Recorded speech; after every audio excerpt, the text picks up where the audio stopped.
Bismillahirrahmanirrahim. Assalamualaikum warahmatullahi wabarakatuh. Waalaikumsalam warahmatullahi wabarakatuh. Ahlan wa sahlan anak-anak. Ahlan bik. Ahlan bik. Kul khair. Sabahun nur. Sabahun nur. Kaifa haluk ya anak-anak? Bikhair, alhamdulillah. Alhamdulillah bi khairin. Ya Allah, bersyukur kepada Tuhan Yang Maha Esa bahwasanya kita semua diberikan kesehatan, kenikmatan yang luar biasa pada pagi hari ini. Untuk ketua kelas, mohon untuk dipimpin kelasnya untuk berdoa terlebih dahulu. Kepada Mas Anam, tolong untuk dipimpin. Baik, di tempat duduk siap, gerak, berdoa, mulai. Bismillahirrahmanirrahim.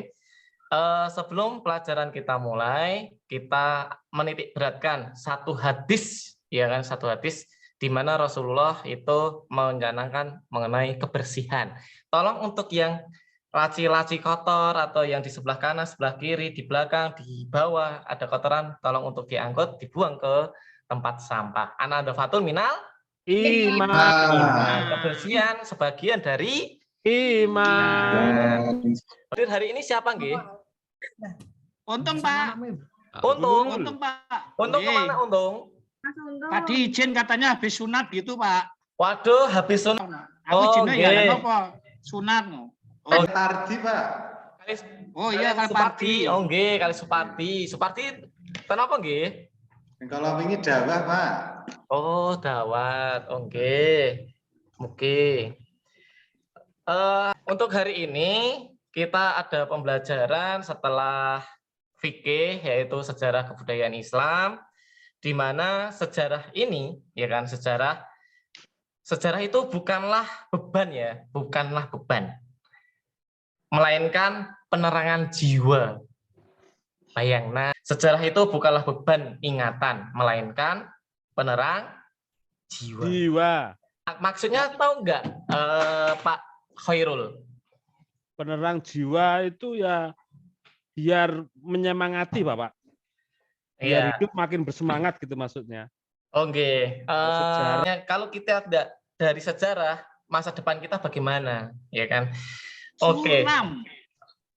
Untuk hari ini saya bacakan aja tujuan pembelajaran saya, ya. Tujuan pembelajaran saya untuk yang pertama itu adalah menjelaskan mengenai perkembangan Islam pada masa modern tahun 1800 sampai sekarang. Nah, kita akan memperhatikan satu video di mana zaman pembaharuan Islam itu dimulai dari kapan, dari tahun berapa, kalian akan mengetahuinya. Saya Pak. Oh, masih gelap. Diterangin dong. Udah? Sudah. Mulai.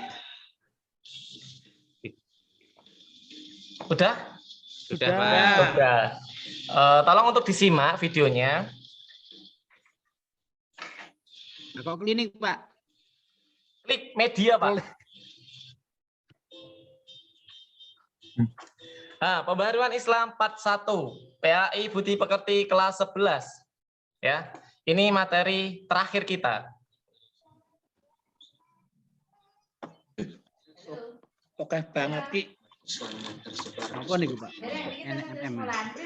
Tersebut kita 18% hidup di negara-negara Arab, 20% di Afrika, 20% di Asia Tenggara, dan 30% di Asia Selatan, yakni Pakistan, India.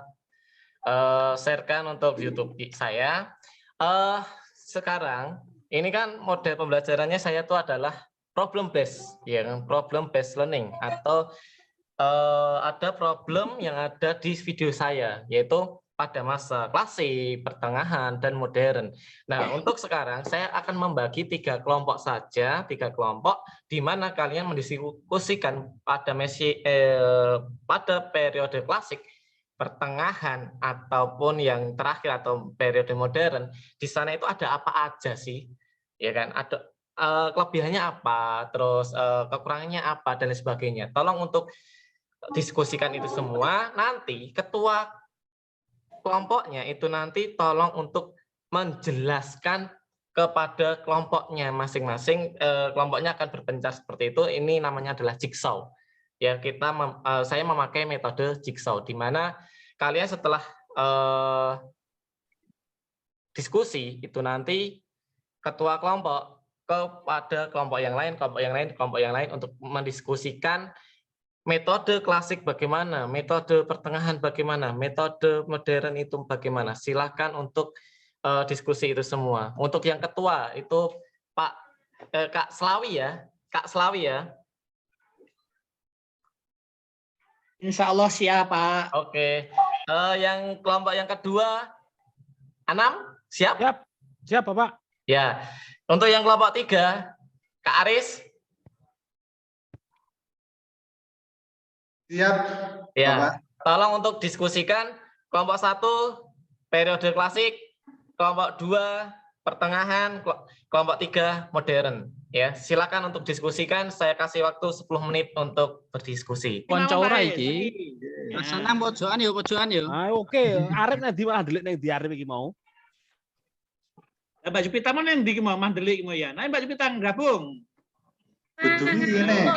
Aku melu sapa ya? Beduwi kene, beduwi sak kelompok karo aku, beduwi kene nyedak. Mari, siap meluncur ini. Ora gelem nyedak malah ngadok. Oke, bisa untuk dipresentasikan ketua? Siapa dulu? Anam, Slamet, sama Aris, siapa dulu? Usul Pak Ketua, usul Pak Anu Pak. Kalau bisa tidak harus ketua Pak, biar nanti semuanya bisa belajar ngomong gitu Pak. Oke. Ketua nunjuk aja, nunjuk anggota, oke? Oke. Gitu Pak G. Ya, ketua Slamet nunjuk siapa ini? Untuk kelompok 1 minta tolong pada Mas Istanto untuk bisa dipaparkan hasil diskusi tadi. Monggo Mas Is. Ya, Mas, tadi pertanyaannya apa ya? Saya kok kurang perhatikan, agak ngantuk ini Bapak soalnya. Periode klasik atau pertengahan tadi, Slamet? Klasik, Pak Slamet, Klasik Pak, klasik. Klasik. Itu kan ada faktor-faktornya. Nah, tolong untuk dijelaskan periode klasik itu dari awal itu bagaimana terlebih dahulu. Misalnya Islam periode klasik dimulai sejak bla bla bla bla bla. Faktornya 1 2 3 itu aja, Istanto.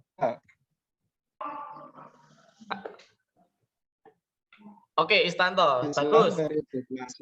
Untuk yang kedua, Anam, menunjuk siapa, Anam? Di pertengahan ya Pak ya, saya Pak ya. Ya. Pertengahan itu Khulafaur Rasyidin nggih? Nggih. Ya. Untuk periode pertengahan itu sangat pesat dalam ekspansi wilayah. Jadi Islam berkembang sangat pesat, ekspansinya sangat luas. Dan faktor Anam, itu klasik nggih. Itu zaman klasik, periode Yang klasik Pak. Nggih, klasik. Berarti luput Bapak. Ganti yang lain dulu Bapak. Ya, tolong untuk diskusikan kembali nggih, Anam. Iya, Bapak. Nggih. Aris, bagaimana Aris? Ya, ini dari kelompok kami untuk masa pembaruan zaman modern bagi dunia Islam itu dimulai sejak tahun 1800 Masehi, Pak, sampai sekarang. Jadi banyak sekali masa-masa pembaruan Islam. Ini ditandai dengan adanya kesadaran umat Islam terhadap kelemahan yang ada pada dirinya, sehingga mereka berusaha untuk maju. Maka timbul yang namanya para kelompok kami. Ya. Oke, bagus. Untuk zaman pembaharu Islam itu emang harus ada kesadaran ya antara kita sebagai umat Islam itu karena terjajah oleh bangsa Eropa. Ya kan Eropa sudah maju, mosok bangsa Islam mosok maunya ke bawah terus. Arif mana, Arif? Arif. Nembe izin, Pak. Oh, nembe izin, Pak. Kamar mandi, Pak. Oke, saya mau tanya kepada Untung Untung. Oke, Pak. Pak. Oh, pun tekan liban mulus nih mau. Oke. Mau tanya Untung, bagaimana sikap ilmuwan Muslim pada abad klasik Untung? Gimana? Bagaimana sikap ilmuwan Muslim pada zaman klasik? Ya, ilmuwan Muslim pada zaman klasik itu adalah dia lebih mengedepankan bagaimana penafsiran di Al-Quran, Bapak. Oke. Karena itu pada zamannya Khulafaur Rasyidin. Itu dulu ya yang bisa saya sampaikan untuk pertemuan hari ini, bahwasanya munculnya pembaharu Islam itu ada 3 periode, yaitu yang pertama periode abad klasik pada zaman berapa? Anam tadi? Lupa, Pak. Oke. Pada zaman 650 sampai 1250 Masehi. Berapa, Pak? Saya catat dulu, Bapak. Oke, periode klasik itu terjadi pada zaman 650 sampai 1250 Masehi. Oke. Pun paham sani kula, Pak. Oke, untuk yang zaman pertengahan, Saiful 1250 sampai 1800, Pak. ya, oke, bagus, pinter Kak Saiful ini ya, lumayan biasa. Untuk yang periode abad modern, Dwi. Pak. Dwi Nur. Oh, selamat, guys, selamat. 1800 sampai saat ini, Pak. Saat ini banyak sekali tokoh-tokoh Muslim yang memberikan kontribusinya untuk kemajuan negara dan berbangsa, Pak. Alhamdulillah. Jadi sebagai umat Islam itu kita harus berkembang. Jangan beranak ya. Berkembang biak. Ya, berkembang ya. Oke, untuk pertemuan besok kita akan mempelajari mengenai tokoh-tokoh pembaharu Islam pada masa modern ya. Untuk saat ini kita cuman mempelajari munculnya pembaharu Islam dari masa abad klasik sampai modern ya. Untuk sekian dan terima kasih. Jika ada salah kata saya minta maaf. Bisa ditutup Pak Ketua. Pak Ketuanya mana tadi? Oh iya, ya. Pak Ketua tolong untuk saya pahaman Pak.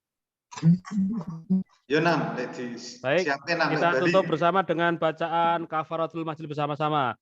Bismillahirrahmanirrahim.